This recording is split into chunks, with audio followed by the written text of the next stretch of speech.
call this meeting to order. It is November 20th, 2023, and it's 7 p.m. This is the regular Housing and Redevelopment Authority meeting of the City of Richfield. At this time, we will call for open forum. So if anyone is here to speak in open forum, and I believe we have one person, you can come on up and sign in, get your name and address. Each speaker is to keep their comment period to 3 minutes to allow sufficient time for others. Comments are an opportunity to address the HRA, and you can refer to the HRA agenda and minutes webpage for additional ways to submit comments. You can also call into the open forum by dialing 1-415-655-0001 using webinar access code 2633-450-5197 and passcode 1234. Go ahead, sir. My name is Rod Sather. I'm a 30-year resident of the city of Richfield. Perhaps I'd best address this to the Planning Commission, but I want to bring this issue in front of you folks also. I'm a retired letter carrier with 33 years of experience with the Postal Service, and I want to talk about short-term rentals. In the city of Richfield, I think this needs to be addressed. Airbnbs and VRBOs can impact housing availability. Short-term rentals can lead to a reduction in housing for local residents. Our neighbor to the west, Edina, has the following on its website, and I quote, "Does a city allow vacation rental by owners? Short-term rentals like VRBO and Airbnb are not allowed in Edina. Single-family residential properties are to be used as the residence of an owner or the tenant of the unit. If the owner does not reside in the unit, a tenant may reside, but for not a period less than 30 consecutive days. And for more information, contact the Edina Planning Division." End of quote. The city of Bloomington currently prohibits rentals of less than 30 consecutive days. And I think now is the time for Richfield to establish rules and regulations for short-term rentals. Then the need is for enforcement and penalties. I see under the mission, vision, and core values on Richfield's website, it states, and I quote, "The city of Richfield celebrates and takes pride in its community. The city is resident-focused and makes tailored decisions based on what is best for current and future residents." Unquote. Thank you. Thank you for coming. Is there anyone else here wanting to speak at the open forum? Seeing no one in person, is there anyone who called in online? There is not. Okay. Well, if anyone does, let us know. At this time, then, I will move on to approval of the minutes of the regular Housing and Redevelopment Authority meeting of October 16th, 2023. Is there a motion for approval? So moved to approve the minutes. Second. It has been moved and seconded. All those in favor say aye. Aye. Aye. Aye. Opposed? The meeting minutes have been approved. That takes us to item number 1, approval of the agenda. Is there a motion for approval of the agenda? I move approval. Second. It has been moved and seconded. Any comments? Seeing none. All those in favor say aye. Aye. Aye. Opposed? The agenda is approved. This takes us to item number 2, which is the consent calendar. Before we get into the consent calendar, I would request that we take item B off of the consent calendar and move it to item 3.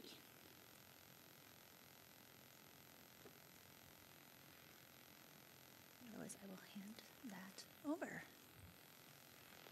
There would need to be a motion and a second, I believe. Okay, I'll go with that. So I move that we take item 2B and move it to item 3A to have discussion around item B. Second. It's been moved and seconded. Any comments, concerns, questions? Could you just share briefly why you're looking to move it?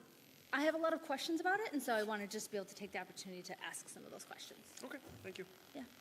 Anybody else? All right. All those in favor say aye. Aye. Aye. Opposed? And the motion passes. All right. Item 2, consent calendar with A and C. Thank you, Chair Breeze Daniels. The consent calendar contains several separate items which are acted upon by the HRA in one motion. Once the consent calendar has been approved, the individual items and recommended actions have also been approved.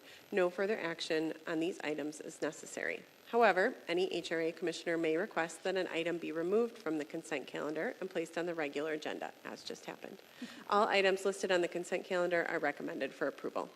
Item A, consideration of a resolution approving an extension to the grant agreements with Woodlawn Terrace Cooperative until December 31st, 2024. Item C, consider the approval of a resolution accepting contributions for the 2023 tour of remodeled homes.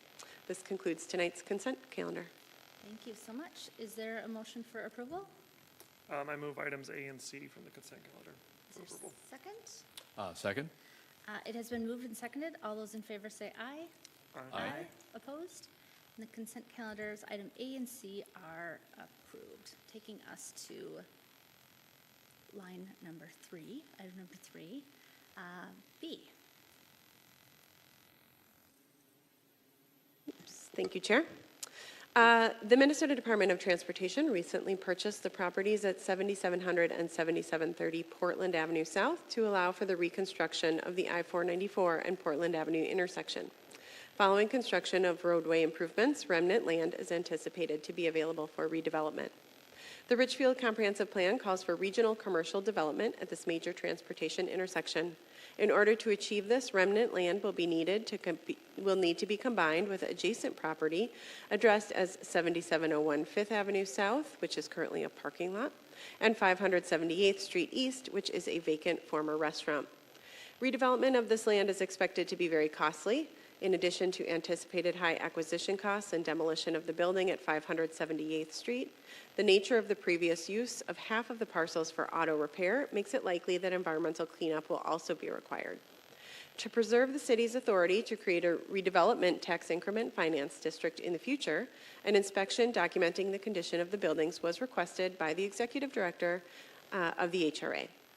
Under Minnesota law, the city or HRA is authorized to deem parcels as occupied by structurally substandard buildings before the demolition or removal of the buildings in order to create a redevelopment TIF district. The city has 3 years to create this district following demolition of the substandard structures. Several timing issues complicate the future redevelopment or future creation of a redevelopment TIF district here, and the city will need to approach the state for special legislation related to the area. To begin, this phase of the I-494 project is expected to last 3 years, through the fall of 2026. Remnant land is not expected to be available for redevelopment until after final completion of the project, which could be up to a year later. Current law gives the city only 3 years after demolition of substandard structures to create a redevelopment TIF district. The city will need to seek special approval from the legislature for an extension of the time limit. Second, due to timing issues with the scheduled demolition by MnDOT, the finding before the HRA tonight was unable to be made prior to demolition of 2 of the structures at 7700 and 7730 Portland Avenue. Given that the city will need to request special legislation related to the 3-year time limit, staff and the HRA attorney determined that it would be worthwhile to adopt a resolution after the fact and include a request for an exemption from this requirement as well. The architecture firm LHB Incorporated has conducted an extensive evaluation of the buildings and issued the attached report, which concludes that the site and buildings it contains meet the requirements necessary to qualify as a redevelopment TIF district. The attached resolution would make findings accepting the result of the LHB report and designating the buildings to be substandard as defined in Minnesota state statutes. That completes tonight's report, and I'm happy to answer any questions. Thank you. Anybody have questions? I can start with mine otherwise. I'm going to reference the LHB document buildings so I can talk about the buildings A, B, C, and D. Does MnDOT own A, B, C, and D, or do they only own A and B? MnDOT owns A and B. Okay. 7700 and 7730. And so are C and D still privately owned, or does They are. Okay. And the plan for MnDOT is to take part of A and B, and so we feel like there's going to be remnants left? Yes, construction plans show that there will be remnant land available after the project. The exact dimensions of that remnant land will not be known until the very end of the project. Okay, so the end goal would be whatever's left, and I totally understand why I don't know what that is, that we would create a TIF district for what's left of A and B, C and D, and potentially more. Correct. Right now, what we're really trying to do is preserve this as an option. But yes, we're addressing these 4 parcels because they're the place where the buildings need to come down. The idea, the thought right now would be that these 4 parcels, the 2 remnants from MnDOT and the 2 privately owned, would be assembled and create a TIF district of those 4. But the buildings are gone in A and B already. They've been torn down. That is correct.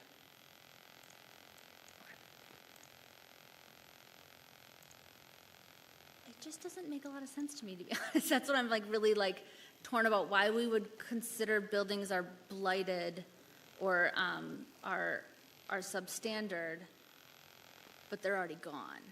I'm just not connecting why that matters. Sure. So the buildings were substandard before they were demolished.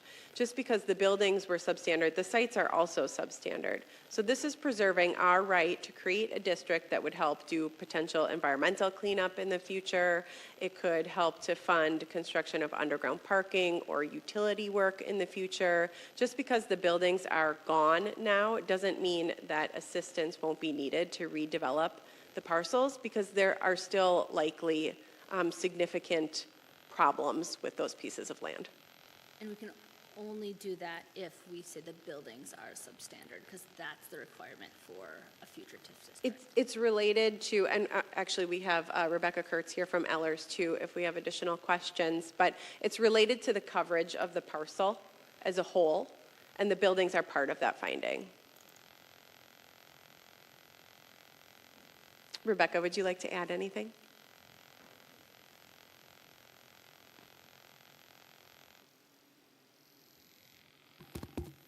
Good evening, Rebecca Kurtz from Ellers.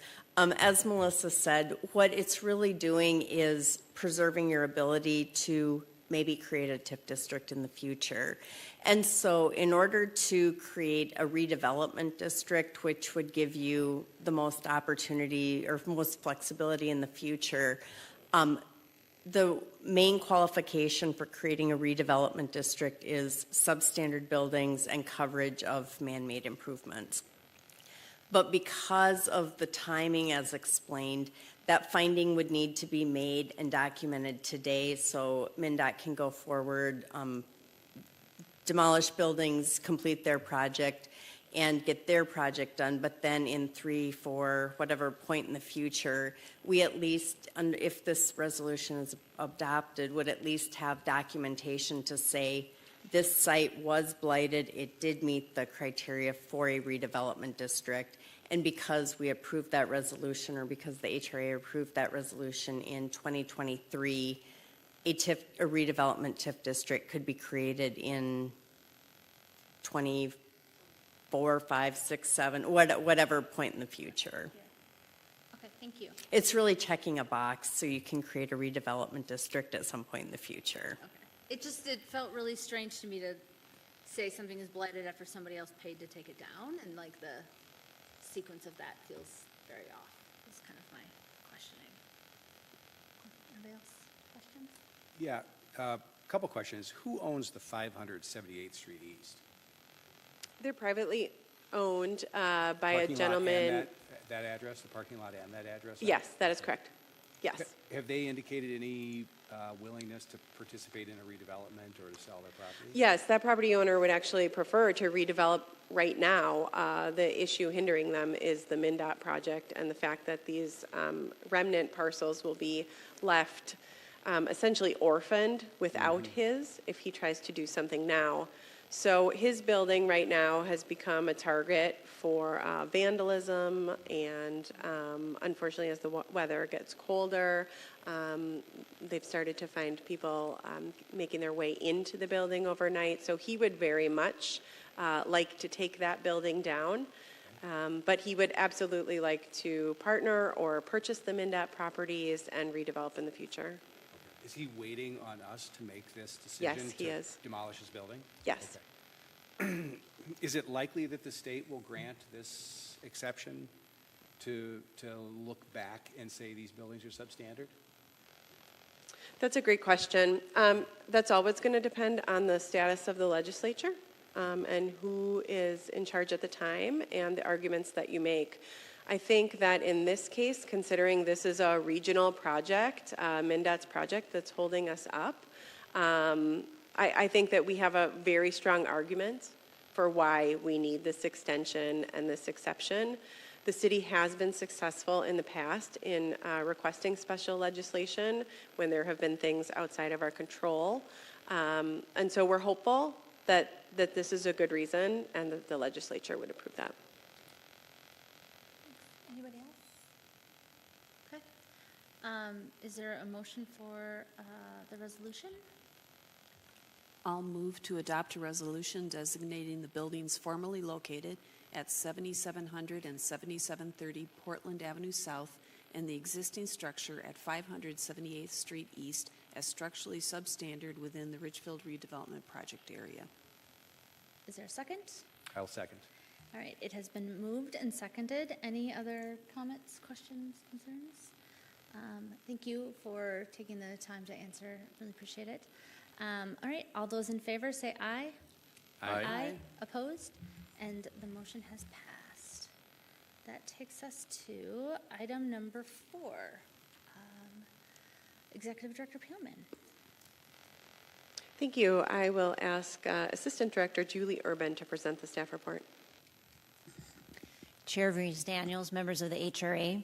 In 2018, the Housing and Redevelopment Authority approved a contract for private redevelopment with NHH Properties, now doing business as Cedar Point Investments, LLC, to construct up to 80 townhome units in the Cedar Point 2 housing area, which runs from 63rd to 65th Streets and 16th Avenue to Richfield Parkway. The number of units was later reduced to 64. To facilitate the redevelopment and encourage housing affordability, the HRA approved the creation of a housing tax increment financing district and the issuance of 2 TIF notes in the amount of $900,000 each. Each note was to be issued when construction had begun on each set of 32 units, and payment is contingent upon 95% of the units being sold to households earning up to 100% or 115% of the area median income.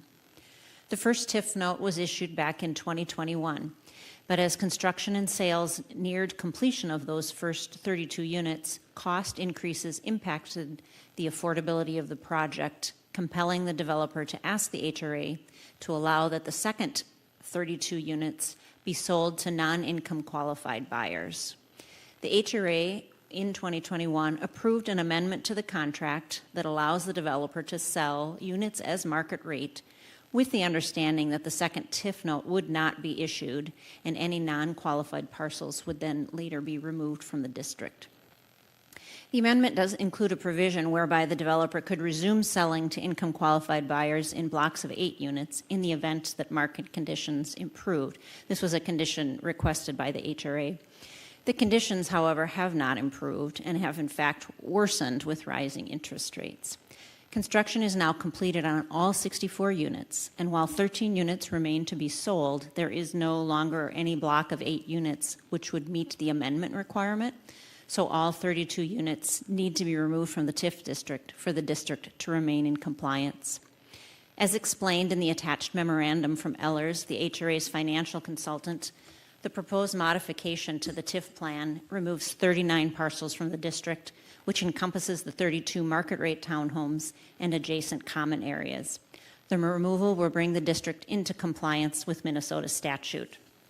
I would also point out that because we lost the affordability of those 32 units, we were able to take funds from the other side of the development, the apartment side, sales proceeds, and we transferred some of that money into the Affordable Housing Trust Fund, and it has been used to make payments to the land trust to develop, and then also in our down payment assistance program.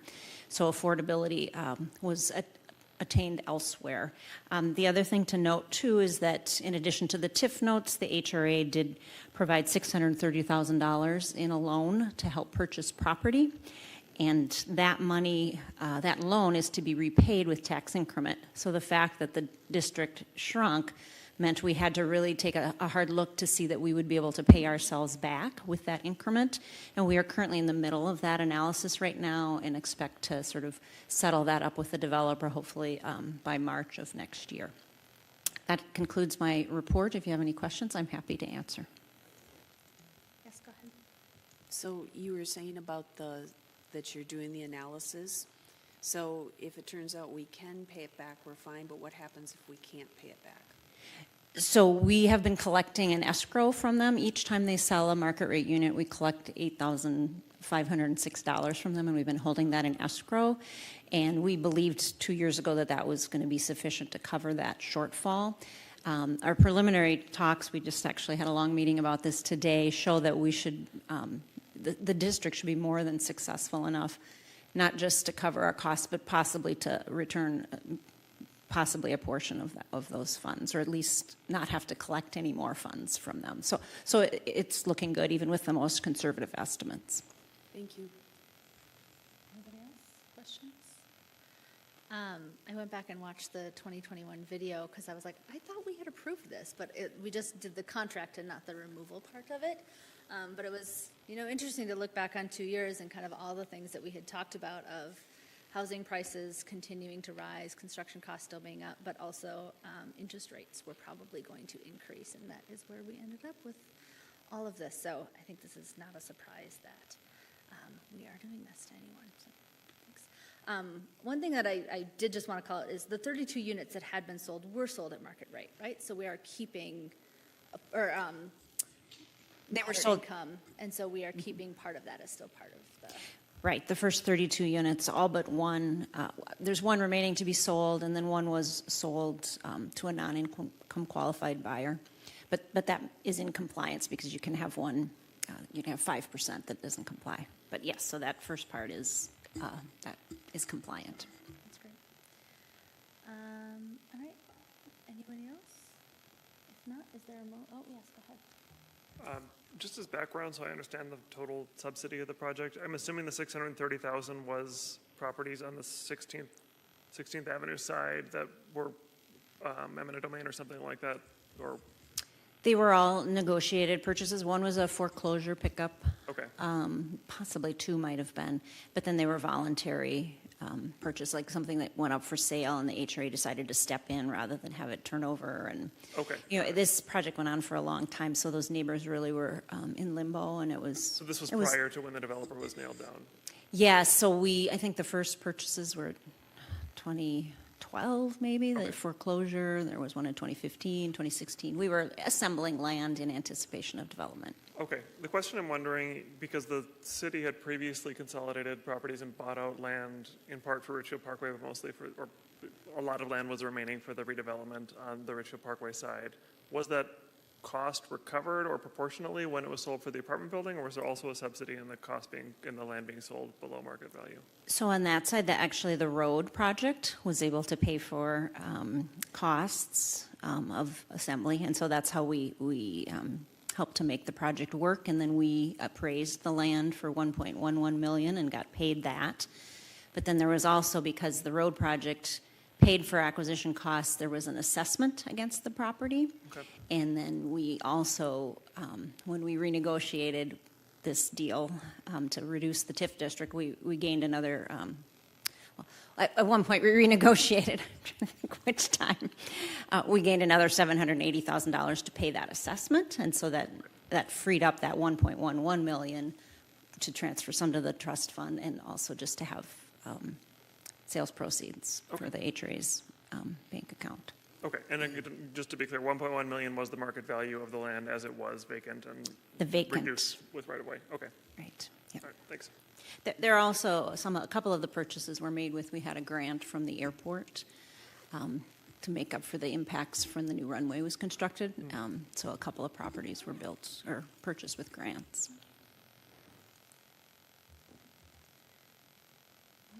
All right. is there a motion for approval? I move approval. Is there a second? Second. All right, it has been moved and seconded to consider a modification to the tax increment financing plan of the Tax Increment Financing District 2018-1 RF64, withdrawing parcels from the district. If there are no further comments, questions, or concerns, all those in favor say aye. Aye. Opposed? And the motion passes.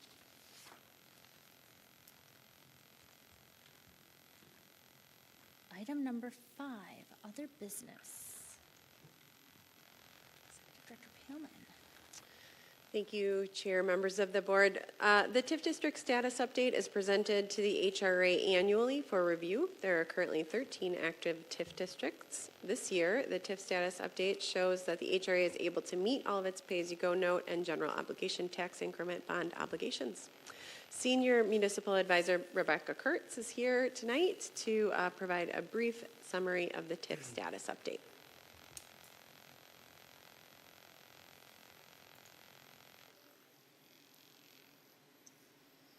Again, Rebecca Kurtz with Ellers. I do have a presentation here. All right. So as introduced, we are here to talk about the tax increment financing status update, which we have done annually for quite some time here. As you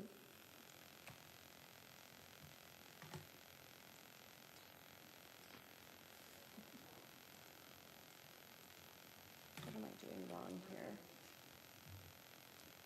Sorry.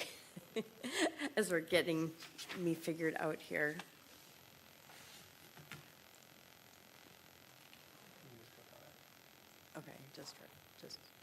Okay, okay, perfect, thank you.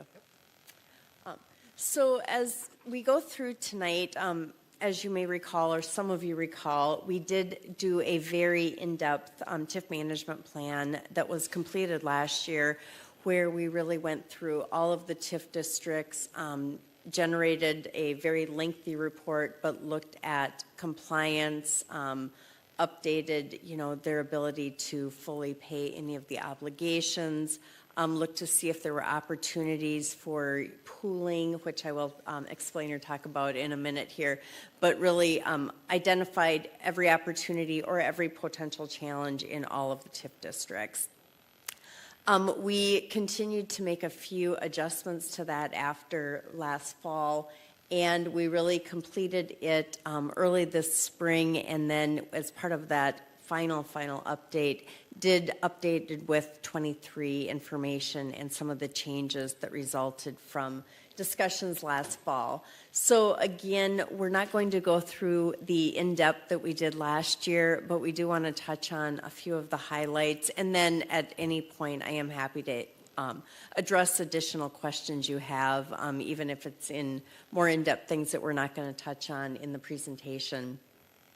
Again, that TIF management plan that was completed really looked at opportunities and challenges for all of the districts. It reviewed the compliance requirements for each of the districts, and then provided some detail by district for city staff and HRA staff as they continue to monitor and account for all of the administration requirements that go along with tax increment. And then, as I mentioned, today's presentation also addresses any of the updates that came from last year. I think I'm really struggling here. There we go. Findings. So as Melissa said, the districts are on track. We don't recommend any additional modifications outside of what you just did approve with the 2018 TIF district and the parcel removal. So with that action, everything is in compliance. We don't see any concerns with compliance issues as we move forward.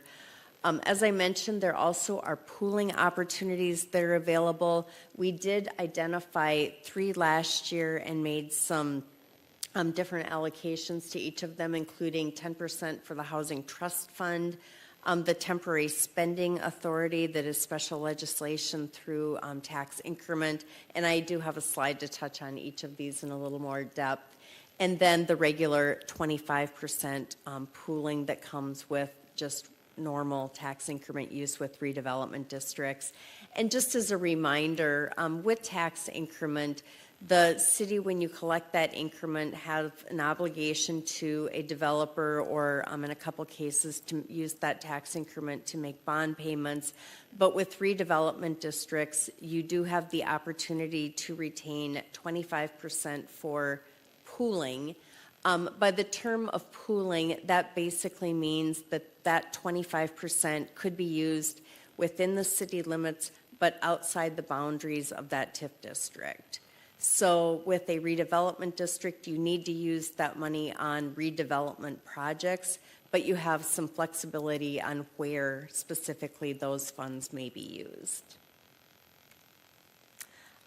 With this, it's just another reminder of the TIF districts. I know that it's kind of small print, but a summary of all of the TIF districts that the city has. With that, you can see that most of them are redevelopment districts, although there are 3 housing districts. Again, redevelopment TIF districts are those districts that are established with that purpose of cleaning up or remediating blighted sites. So as was discussed just before this, that opportunity to use tax increment to clean up property. As also mentioned in the previous case item, a housing district is a TIF district that is established with that sole purpose of meeting income requirements and having at least a portion of the units available for people that meet specific income requirements as outlined in TIF statute. The city does have 2 rental housing tax increment districts, and then as we just discussed, the 2018 TIF district is an owner occupied, so you can use that housing for either rental or owner occupied. With rental in a housing TIF district, those income requirements do need to be in place for the entire term of the TIF district.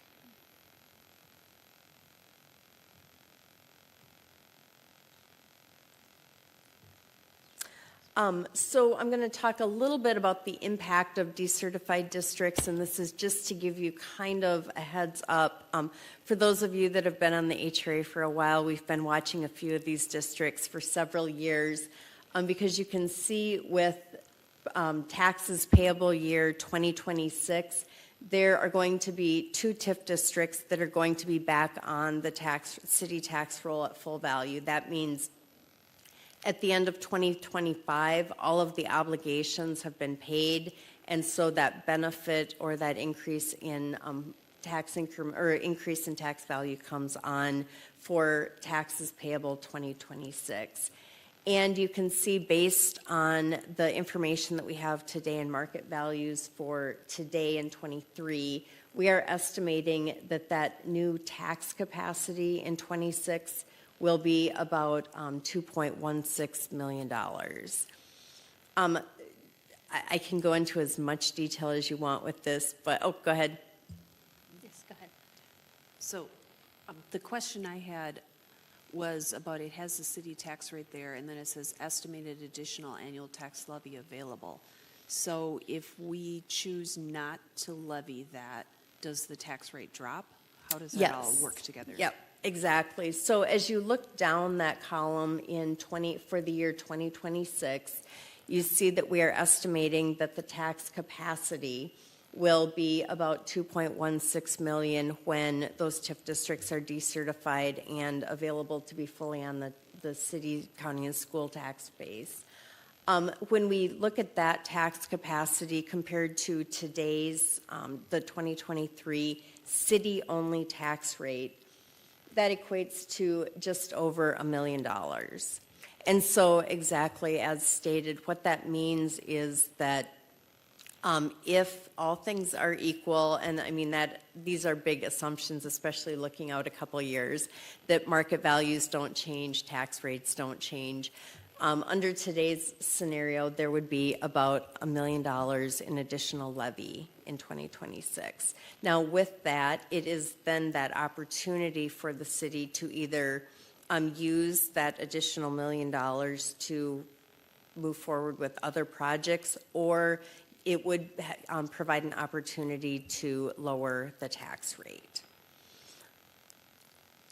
I know you have one more question or another question. Again, though, just to clarify, this is really using today's market values, today's tax rate, projecting forward into the future. So we know there will be a fairly significant increase in that tax levy in '26. That dollar amount of $1 million is likely to change, and whether it goes up or goes down, we'll just continue to monitor that for you. Can I continue with one more question? Yeah, go ahead. All right, thank you, Chair. So I was trying to figure out earlier why the $2 million and the $1 million figures were different. So am I understanding what you just said is that 2 million figure includes the county, the city, and the school district, and the 1 million figure is only the city, or is there some other reason there's a big difference between those? It's a little more complicated than that. So with the Minnesota tax system, every property has a market value, and that market value is then multiplied by a class rate that is set by the legislature, and that class rate, the market value times the class rate, gets you the tax capacity. And so that $2.16 million number is the tax capacity from when those two TIF districts are decertified. So it's the complete market value of those two TIF districts times the class rate for all of the properties in those districts to get that tax capacity. And then to get to actual tax dollars, we take that tax capacity number, the 2.16, multiplying it in our example here of the city-only portion of the tax rate, which is 50.84%, and that gets the tax dollars. So that 1 million is specifically city tax dollars that are estimated. Thank you. My question was just, we've heard a lot about Best Buy's property value and minimum assessment. I'm just wondering, is the 1.3 million tax capacity in that district based on their minimum assessment amount, or what is now thought to be their natural market value? That's a perfect lead into my next statement. That the other piece, at least for 2026, is we use the number in the minimum assessment agreement to calculate that. So in the event that and I'll talk about this in a slide or so here, but in the event that that market value is less than 118.5 million, that number will be lower. I know that we've had a lot of discussions and a lot of speculation on what that value will be, whether it is through termination of the minimum assessment agreement or at the point when the district actually is required to be decertified. But because we don't know for sure what that value is, we really tried to work with what we can from what we know today support. So it is an estimate based on the 118.5 million. Okay, thank you. And then you can also see, again, projecting forward, not quite as dramatic of an impact, but we also will have the City Bella and then the Lindale Gateway West or the Kensington Place TIF districts decertifying in 2030 and 2031. So again, projecting forward, those numbers, same rationale, using current market values and current tax rate, but recognizing that we're using Pay 23 information to project a tax impact that's going to be in 2030. So we will, again, continue to monitor that, but wanted to at least let you know that those districts would be the 4 districts decertifying in the next 10 years.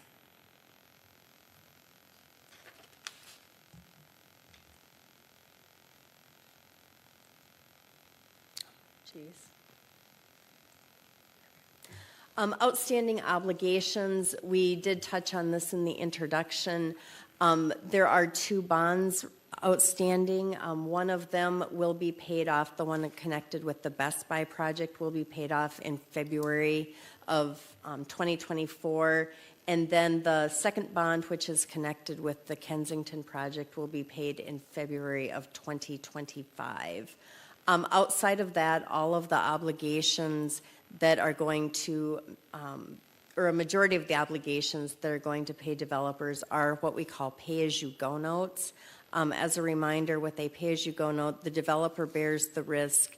They take all of the burden of all of the costs, they complete the project, and then to the extent that the terms of the development agreement have been met and that they pay their taxes, the project is completed, then they receive a reimbursement semi-annually of a portion of their taxes to pay off that pay-as-you-go note. With that pay-as-you-go note, again, with the risk being on the developer, to the extent that there is not adequate increment to make that pay-as-you-go note payment fully amortized by the time the TIF district is decertified, that is a risk to the developer, and the city, the HRA, is not responsible to pay any shortfall related to that at the time of decertification. The city also has several interfund loans connected with most of its TIF districts, and those are for a variety of things. Most of the districts have an interfund loan that covers administration. So some of those early setup costs when the district is being established, the HRA is able to retain up to 10% to repay for some of those initial costs and then the ongoing administration. And then there are also, as we've discussed a little this evening, are interfund loans that help pay for other more project-related costs, whether it might be land acquisition that the HRA has obtained or purchased over time when sites were available. And with those, the risk is on the city or the HRA. So to the extent that those, for whatever reason, would not be paid in full, that would be the risk to the HRA or the city. With those, we are working very, very hard and don't foresee a lot of concern with those being paid in full, but it is something that we continue to monitor as that tax increment changes on an annual basis.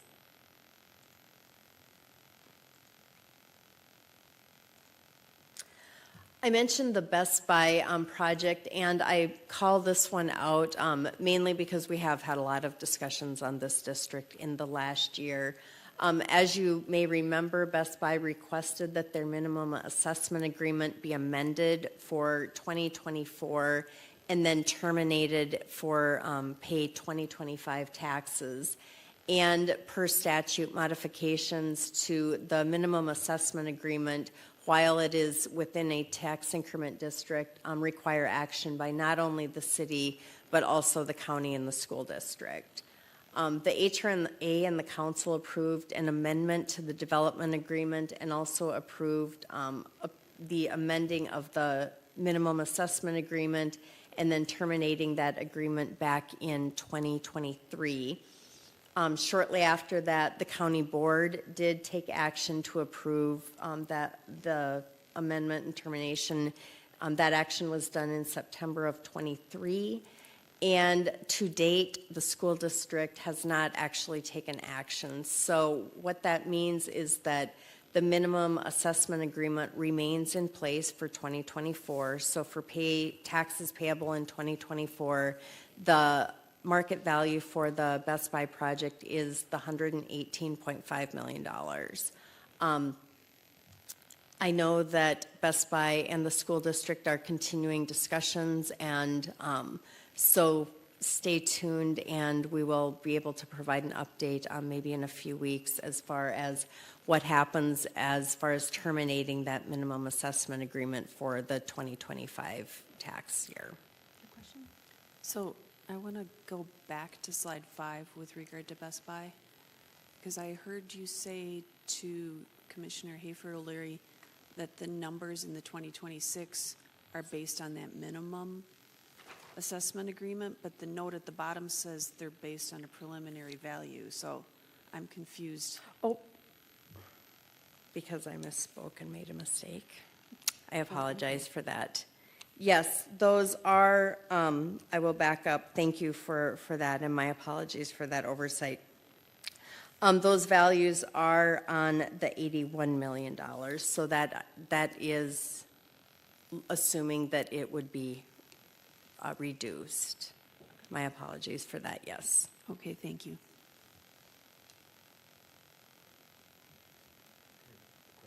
Yes, go ahead. Question, what do you think the likelihood that the school district is actually going to approve removing this minimum assessment agreement? I appreciate the question, but I'm not sure I cannot speak for the school district on that. So I know there have been discussions occurring between the school and Best Buy, but as far as what action will be taken, I'm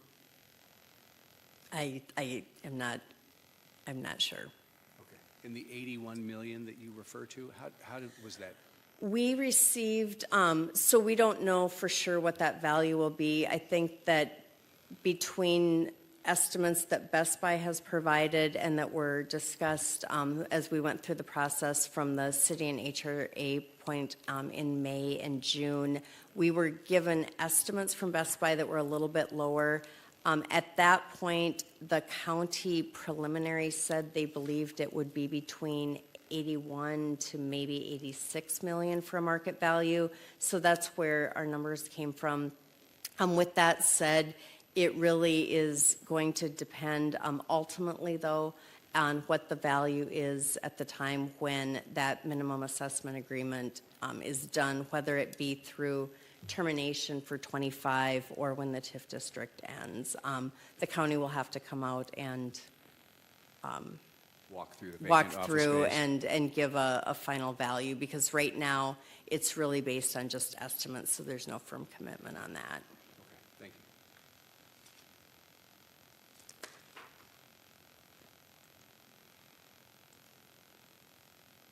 Yes, go ahead, Gordon. Well, I just wanted to address the question of if the school district does not approve the minimum assessment agreement. I know that we thought it was in the best interest of the HRA and the city to make this agreement for the minimum assessment agreement. Would there be any negative ramifications to the city if the school board does not agree to the assessment? As far as the tax payment side of it, not necessarily. I don't believe there would be. I think the question is what happens more from how Best Buy reacts, I guess, and how they choose to react if they are not able to get approval from all three jurisdictions. Secretary Pellman? Commissioner Hanson, yes, board members, if I could weigh in. So the contract amendment and the city and HRA's agreement to terminate that minimum assessment was a negotiation between us and Best Buy. If the school district does not approve the termination, that contract and agreement is null and void. So all of the things that the city and HRA negotiated related to the $851,000 that we are recouping, that was additional increment owed to the HRA, which will then go to our Housing and Redevelopment Fund and our affordable housing tools. Our agreement to end our disagreements over the long-term administration of the district, that will all go away. And so it is very important to the city and HRA that we communicate to the school board the importance of this for the community and the importance of the agreement that we worked out with Best Buy. So it is important. There could be ramifications, yes. Okay, thank you. What is the deadline that the school board needs to approve it for 2025? Is that July? No, it is the end of the year. It's December 31st. Yes. Thank you. Right ahead. So going on to just a summary of a different TIF district that I do want to call out. Again, we talked about this just previously in the previous case item, but the 2018-1 TIF district, RF64, again, that is owner-occupied housing. It does require that at least 95% of the units be purchased and occupied for the first buyer by persons with family incomes equal to or less than 100 to 115% of area median income. With the action that the HRA just took, that leaves 32 units in the TIF district, with 31 of them meeting those income requirements. For 2023, that means the first buyer needed to have an income of just under $125,000 if you were a family of 1 or 2 people, and $143,635 for a family of 3 or 4. So with that, that may also help explain why there were some challenges with those additional 32 units that were just removed from the TIF district. As I mentioned, wasn't sure when I did this presentation, which item would be first, but we did recommend the approval of those 39 parcels as we're done. That we will file and have it completed by the end of the year. So for taxes payable 2024, the district will be the 32 units that are income qualified with a few parcels of right-of-way and common area. I mentioned briefly pooling opportunities earlier, and again, pooling is unobligated TIF that can be used to redevelop sites or to assist with building affordable housing, and it is for parcels that are not located in a TIF district. So it is that portion of funds that can be generated within a TIF district but spent outside the TIF district but within the city boundaries. As we've talked about pooling opportunities throughout the TIF management report, we really looked at 3 TIF districts that had the biggest pooling opportunity. The Lyndale Gateway Interchange West, which is the TIF district that includes Best Buy, along with some townhomes, and then also the Main Street Village project. We also looked at the Urban Village TIF district and then the City Bella TIF district. With the pooling, as I briefly alluded to, there were 3 options, which included special legislation that the HRA received a couple years ago that allowed for an additional 10% from TIF districts to be pooled and placed in the Housing Trust Fund. There was temporary legislation for all cities in the state of Minnesota that allowed for spending plans that gave some additional flexibility on how tax increment could be used through 2025. And then there is just what we would refer to as regular pooling. So pooling that is always available for redevelopment TIF districts based on TIF statute. I'm going to start. Could I ask you a question about Yeah. pooling? What do you mean by unobligated TIF? What is that? So it is TIF that is not pledged to specifically a pay-as-you-go note to the developer or to bonds.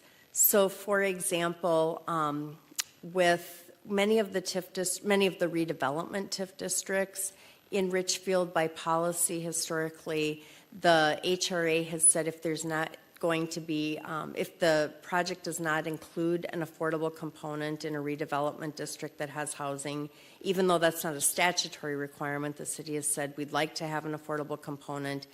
If you include that, we will give you maybe up to 90% of the increment. Otherwise, we are going to retain 25% of the tax increment from that project, and we'll give you, the developer, 75%. We retain 25%, and with that 25%, we'll keep some for administration, and then that other percent we will use to assist with other affordable housing projects that are outside of the TIF district, but within the city limits. So you're not, under statute, you're not obligated to give 100% of the tax increment to to a development project. Okay, thank you. So as we look at the special legislation, specifically the 10% that was allowed to go to establish the Housing Trust Fund, this came in 2021. As I mentioned, it allows the city or the HRA to take an additional 10% to assist with affordable housing projects. This is transferred. This transfers the additional 10% out of the TIF fund to the Housing Trust Fund, and in 2022, the HRA transferred $750,000 into the Housing Trust Fund. These funds are now available, and transfers can continue anytime through December 31st of 2026. You can see in the chart below that for 2022, we looked at taking, or we did take $250,000 out of each of those 3 TIF districts that we had identified that had opportunity for pooling. And that again went into the Housing Trust Fund. And that can be an action that the HRA could continue to do through that 2026 deadline. The temporary spending authority was legislation that was approved again in 2021 for all communities in the state, and it allowed tax increment authorities to use unobligated tax increment to help stimulate private development. So if there was unobligated tax increment in a TIF district, it could be put into a spending plan provided, and those funds then need to be provided to a third party, so the HRA or the city cannot use the funds through a spending plan. Jobs need to be created as a result of the spending plan funds being used, but again, those can be construction jobs, so it doesn't need to be permanent jobs. It does allow for just construction jobs to meet that requirement. And then the final requirement is that those funds need to be spent by December 31st of 2025. The HRA adopted a spending plan in December of 2022, and then there were funds again from those 3 TIF districts that were identified with pooling opportunities, and we transferred a total of $4,370,000 into the spending plan. So those funds are able to be used for projects to assist third parties or private developers with their developments. Any funds that are not spent by that December 31st, 2025 deadline then would go back to the specific TIF district where they came from. So after December, the funds will still be there if they are unspent, but they will go back to needing to meet the requirements of what we would call normal pooling, so being spent on specifically redevelopment or affordable housing opportunities.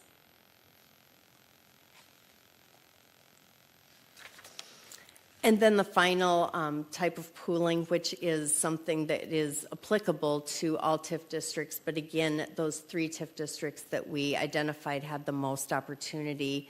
As I mentioned, you have the ability with a redevelopment district to retain up to 25% for pooling. That 25% does include the 10% that the HRA can retain for administration of the TIF districts. These funds need to be spent within the project at Richfield project area, but the project area is coterminous with your city limits. They can be spent outside of a specific TIF district, though. However, to spend these dollars, they do need to meet the criteria for an eligible TIF project. So for the most part, they are redevelopment dollars, and so they need to be spent on redevelopment projects. The reason why you many times go through and have buildings inspected by LHB or another expert with substandard buildings. Once those criteria are met, though, these dollars can be used to assist with supplementing private redevelopment or acquire land through, if the HRA is looking to acquire those sites. With your housing districts, as I mentioned, you do have 2 of them that have some ability for potential pooling.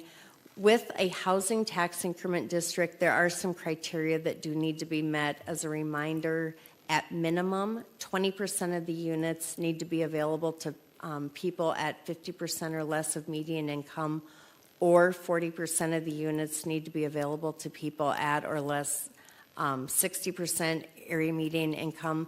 That is for rental housing projects, and those requirements need to be in place for the term of the TIF district. As you know, with some of your TIF districts, you have set requirements that are higher than that, so these are the minimums that are required to comply with TIF statute. Yes, go ahead.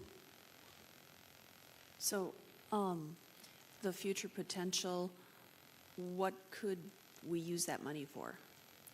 So you can see at the bottom there are 2 districts with future potential. We are estimating the Woodlake housing project would have, by estimates, about $3.3 million available, and the Chamberlain would have about $8.7 million.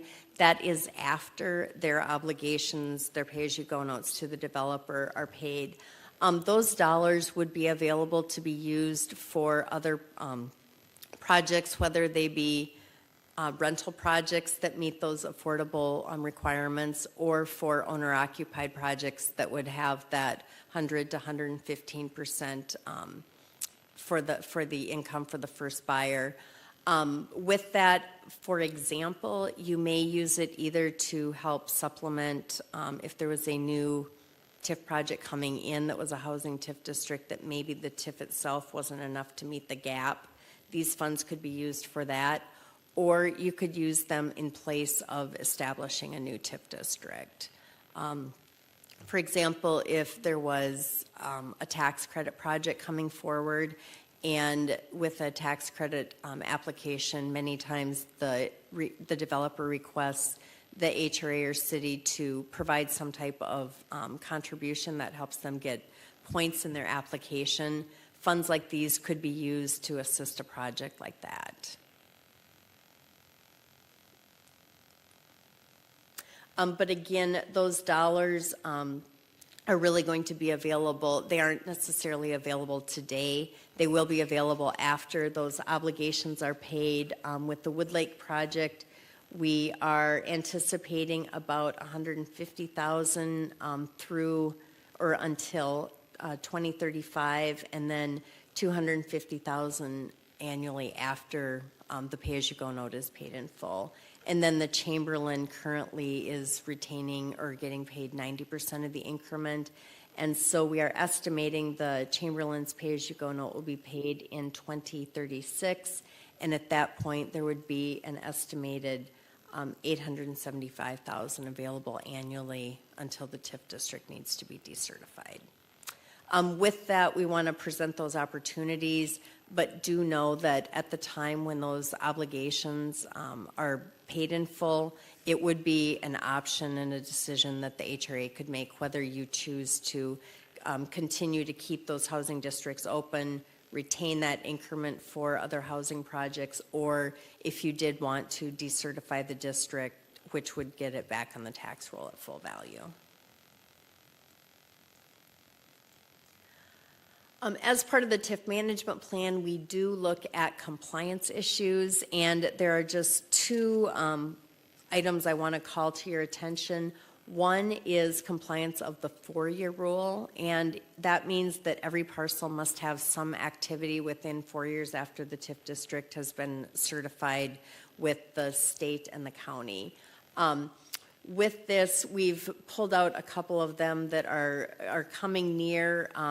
The Cedar Point townhomes, their deadline is, or was, May of 23, and again, that was met, so there were no concerns there. The one I do want to bring to your attention is the Emmy project. By March of 2025, there will need to be some type of activity on all of the parcels in the Emmy project. If there is not, those parcels are what we call knocked down, which means that the county takes them out of the TIF district.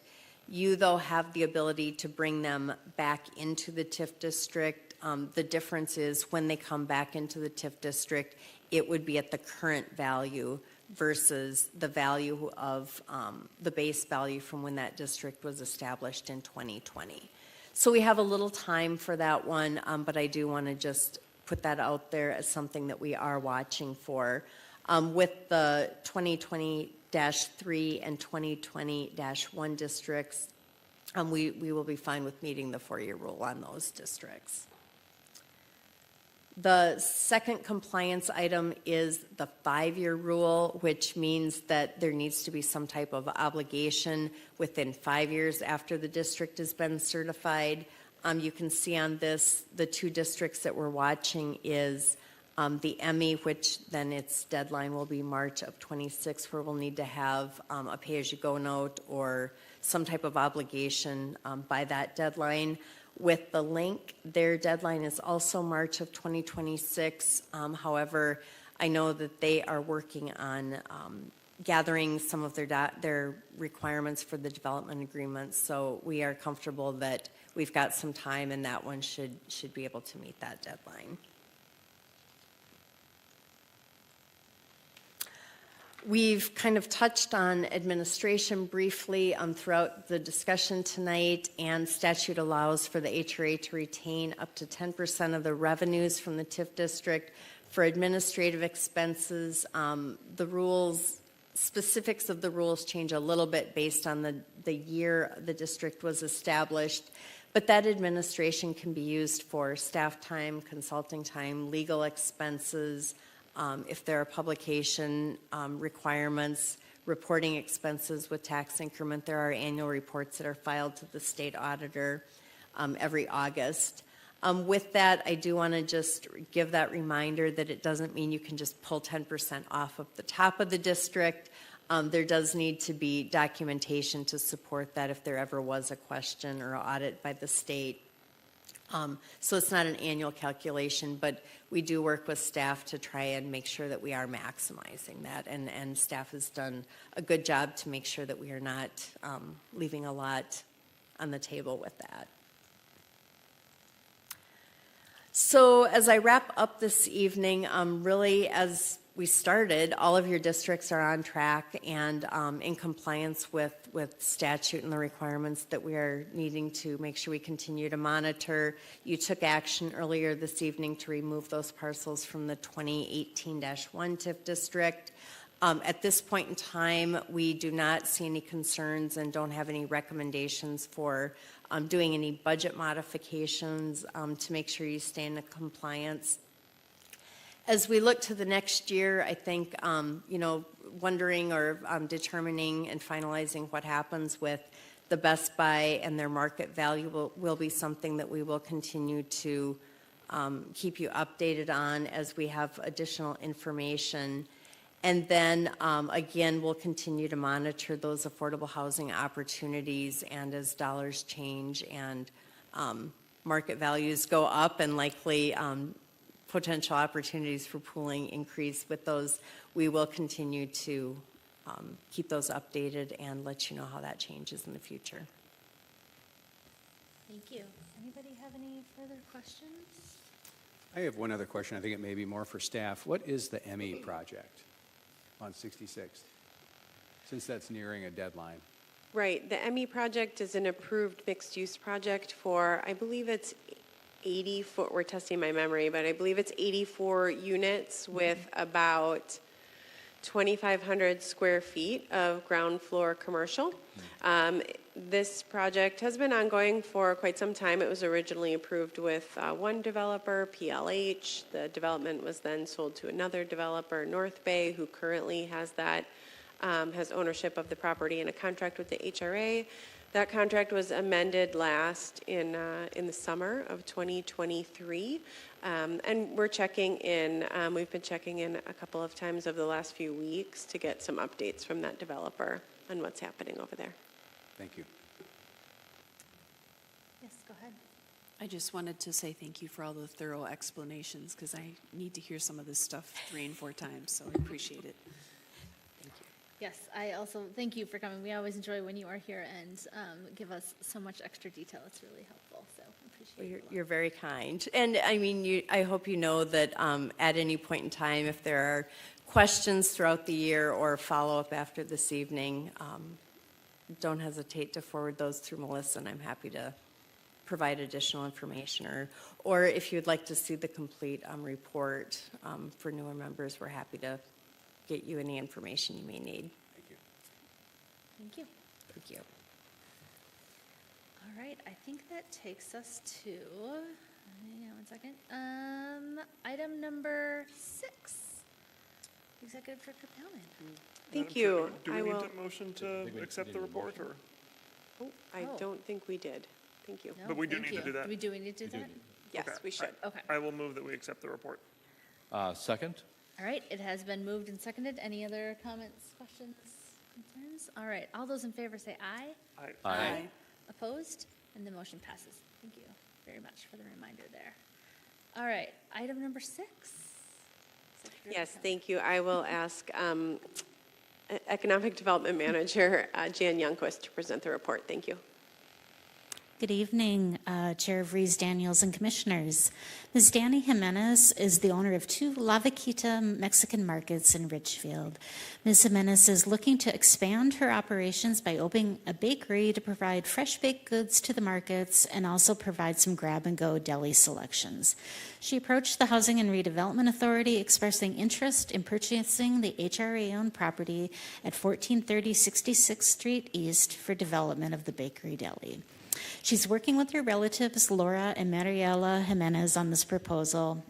Moving forward, we'll refer to them as the developers. The developers presented their concept to the HRA at a work session on March 20th of 2023. The HRA commissioners expressed support and concept for the proposal and for continuing conversations regarding the property. The developers are working with an architect to develop preliminary plans for the bakery deli, but are hesitant to spend money if the HRA may sell the property to another developer.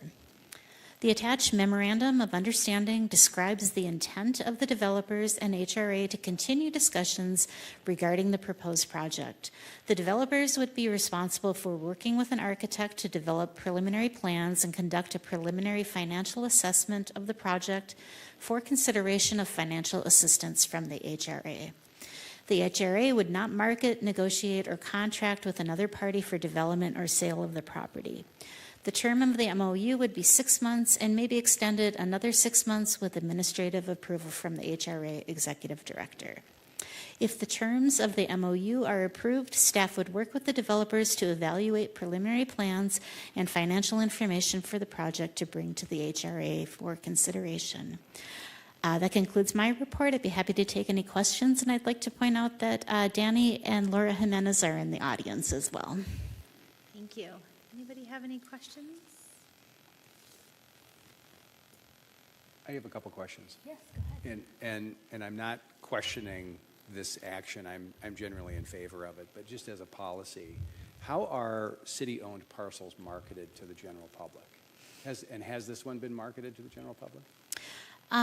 So staff frequently meets with developers or people who have great ideas for proposing developments. If we have a site, HRA-owned site that might be a good fit, we recommend that to them. Other options that we have, and we did this with the properties down on 78th by Highway 77 and I-494, we issued a request for interest from developers. That allows the city to have control over the process, work with developers to help achieve city goals for a project. Has anybody else expressed interest in this parcel in the time that the HRA has owned it? It's my understanding the Frenchmans located next door had indicated interest. We've had variety of interest over the years. We've owned the parcel for a long time now. In general, we follow the comprehensive plan. We know the parameters of the HRA, and we bring forward proposals to you that we think meet those goals. So in the past, there's also been a laundromat that's looked at the site, which wasn't in keeping with a lot of the goals that the HRA was looking for. So generally, that's staff's role, is to make sure that we understand what you're looking for in a particular area, what the comprehensive plan calls for, and work with people who are interested in that. But those are the main interests we've had, the laundromat and Frenchman's. Thank you. Anybody else? All right, is there a motion? I'll move to approve the attached memorandum of understanding with Danny, Laura, and Mariela Jimenez. Is there a second? Second. It has been moved and seconded. Any comments, questions, concerns? Yep. Yes, go ahead.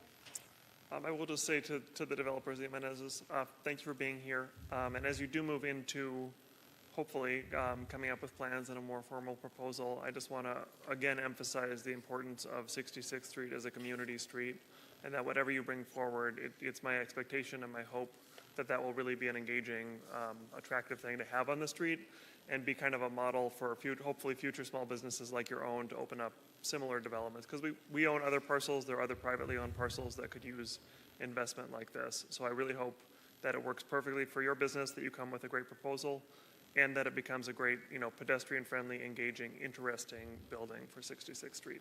So thank you. Yes, I just want to chime in, at the work session in March, was really excited for what you had presented and the possibilities, and so I am supportive of the MOU and excited to see this moving into the next steps. So, all right, if there's no further comments or questions, there's been a motion, it's been seconded. All those in favor say aye. Aye. Aye. Nay. The motion passes. Taking us to item number 7. We're on 7. Yes, thank you. Thank you, Chair. I will once again ask Economic Development Manager Jan Youngquist to present the report. Thank you. So the Housing and Redevelopment Authority entered into a contract for private development with Lindell Gardens LLC in November 2011 to redevelop the site at the former Lindell Garden Center. The site is located in what's known as the Lakes at Lindell area. Since the late 1990s, the city has identified this area for reinvestment or redevelopment with the intent of creating a vibrant, thriving city center that will serve as Richfield's downtown. The former Lindell Garden Center site is zoned planned mixed use. Approval of that zoning as part of the Lindell Gardens Planned Unit Development, or PUD, occurred in March 2013. Subsequent redevelopment as part of the PUD includes the Lakewinds Food Co-op, an amphitheater and quasi-public space, 66 apartments, 8 townhomes, and 30 condominiums. One vacant parcel of the former Lindale Garden Center site remains to be redeveloped. The subject property is located at the southwest corner of Lindale Avenue and 66th Street West, just north of Lakewinds Co-op and east of the amphitheater. An active commercial use component for the subject property is part of the overall development plan. The original PUD, approved in 2013, included 9,000 square feet of retail space and 2,600 square feet of restaurant space for the site.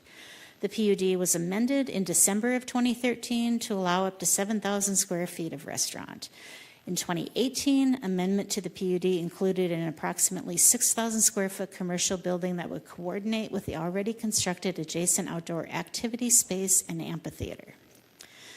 The 2013 Lakes at Lindell Connectivity Plan identified the property as a key gateway to draw people to the adjacent public amenities and to include a site design that provides visual connections to the amphitheater and Richfield Lake, as well as safe and intuitive pedestrian access to these amenities from Lindale Avenue. The developer has marketed the subject property for sale for development of active commercial uses, but current market conditions, including high interest rates and expensive construction costs, have created obstacles that have been difficult to overcome in generating interest for development of the desired uses.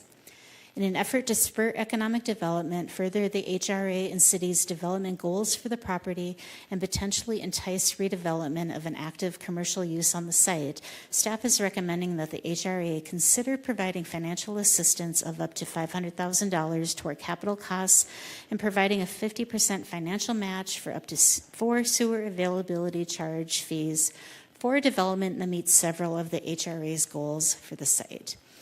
The attached MOU describes the intent of the developer and HRA to continue discussions regarding redevelopment of the subject property. Under the terms of the MOU, the developer will actively market the site for sale for an active commercial use and will develop a preliminary financial assessment if a project that meets the development goals is identified. The HRA will consider a potential subsidy for development of the subject property if a project that meets several of the development goals identified in the MOU is proposed. The term of the MOU would be 6 months and may be extended another 6 months with administrative approval from the HRA Executive Director. That concludes my presentation. I'd be happy to take any questions. Thanks. Anybody have any questions? Yes, go ahead. Yes, if we approve this tonight, and a developer is identified, somebody who wants to build a building there, we still get final approval of that using that $500,000. This doesn't obligate us to do that, right? Absolutely, yes. Have you reviewed any budget projections for what it costs to build this small building on that site? And is the $500,000 a significant contribution to help solve the financial issue? In talking with the developer, the owner of the site, excuse me, for the type of use that is desired, it's a tricky market right now. They have looked at some real rough costs, and what they've indicated is that having this MOU with this potential for financial contributions from the city will help them in marketing the site, but with the market as it is, it may take a little while. Right, yeah. It's a small building that's going to cost a lot per square foot to build. Yeah. In today's environment, it's a tough sell to the marketplace. The developer has had interest from different uses that don't really meet the city's goals, a car wash, a daycare, housing. So this is an opportunity when we've got the temporary spending plan money to use it to help further city goals for this really, really key parcel in downtown Richfield and being right next to an amphitheater in the lake. It's a once-in-a-lifetime opportunity. Yeah. One more question. Why doesn't a mixed-use development with commercial or restaurant on the first floor and then multifamily, why does that not meet the goals here? We had a proposal. It wasn't a full application, but there was somebody who was under contract to purchase a site that wanted to do a mix of housing and multifamily. Parking became an issue. It's a small site. It's a really tricky site because there are stormwater easements across the north portion of the parcel that are not, you can't develop on top of them. And then another key thing was from the 2013 connectivity plan and the visibility issue. We really want, people don't know there's a lake back there and an amphitheater, and so we want, the city's expressed desires to have a active type use that will draw people back to those amenities. Thank you. Very good. So I was reading through the goals that they're supposed to meet several of them. That was on, let's see, page 112 in the packet. And I thought they were really great goals, but I had a question about the first one. It says establishes uses or a mix of uses such as a restaurant, brew pub, coffee shop, retail store, or experiential activity-based business. And I was just wondering, you know, with regard to a brew pub, we had that whole brewery proposal, and then there was a private agreement that stopped it. Is a brew pub different than a brewery? And that was kind of, I was just wondering, are we just having a repeat of deja vu here? The intent of the language was to have potentially a restaurant that serves craft beer that is brewed off-site. There's an example in the Twin Cities with Town Hall Brewing brews their beer at one location, but they've got a couple of different restaurants where they sell their beer, and so that was kind of the spirit of the concept there. I believe in Minnesota, a brewery can only have one production facility. That's why you see people popping over the border to Wisconsin. And so the intent was to have a brewery, have beer brewed offsite and then brought in. I started digging into state guidance on what brew pubs are, it gets a little bit confusing. So I think, if we had somebody who was interested in that type of proposal, we would work with them through the logistics. The agreement that you are referring to is an agreement that the city is not a party to. So I don't think it's an issue for the terms of the MOU. Okay, thank you. Yes, go ahead, John. I would say just in response to Commissioner Supmel's question, I think the developer who will be marketing this is extremely aware of what the challenges would be of trying to sell it to a brew pub. So I think that would be conveyed to any potential buyer. I was actually going to comment positively on the list of values in that it didn't exclude mixed-use housing, but then Jan, when you answered Commissioner Young's question, it sounded like you do not want any housing component at all, or it just needs to be part of an active commercial component like a mixed use? I think if we can get the goals of the connectivity plan, I think we would entertain. I'll defer to Melissa. Sure, thank you. So the previous mixed-use plan is something that we did bring forward to the HRA, the council, and the planning commission. We talked about whether or not this could fit in with this mixed-use designation because in theory, I believe that staff, and I think that the feedback we heard at that work session was that in theory, there could be a mix of uses that would work here. However, it would also need to do all of these other things. I think the presentation that was before you ended up making the amphitheater and the lake feel more like a private enclave as opposed to a public amenity. So there were issues with that particular proposal. Is it that we would not entertain a mixed-use proposal? No. To Jan's comments, I do think it's going to be very difficult to make that work on this site. But I would not say that it's something that if a developer came in and wanted to talk to us about it, we would not tell them it's off the table. Okay, thank you. I just want to, I guess, reiterate, since we did have that proposal go forward, at least from my personal perspective, my concerns with the proposal weren't that it included housing. It was just the specific design of that specific proposal and the seeming unwillingness and uninterest in trying to work towards these goals. I think it would be great to see a mixed-use proposal, but I understand and agree with the idea that the commercial component kind of needs to lead. Yes, go ahead. Well, the proposal we looked at that work session a number of months ago, I guess how I would characterize it is I think it was kind of tipping the scales too much on the side of residential, where it was creating the whole district to be kind of like the sleepy residential district that didn't offer that vitality that I think that has always been part of the vision for the area. I also want to say I really actually like this term experiential activity-based business because I've always felt like I know what that is, but I haven't had the term to use for it before.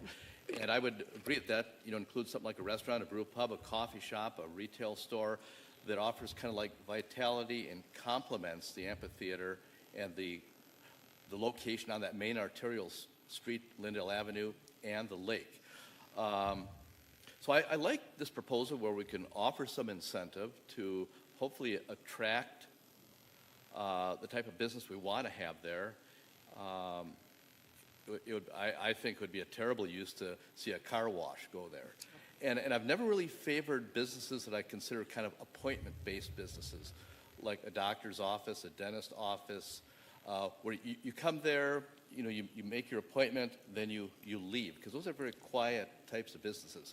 We need those types of businesses, but I like to see those more in office spaces versus on kind of prime retail restaurant type spaces. So I think this is a good proposal. Am I correct the 500,000 is the same amount that we were willing to give the brew pub, and is that kind of maybe where that initial number came from, not necessarily tied to construction? Okay, Correct. thank you. And then for the SAC units, would that be on top of what we had just approved, or is that in line with what we just approved? It's in line with the program you just approved. Great, thank you. All right, anybody else? All right, is there a motion for the consideration of MOU?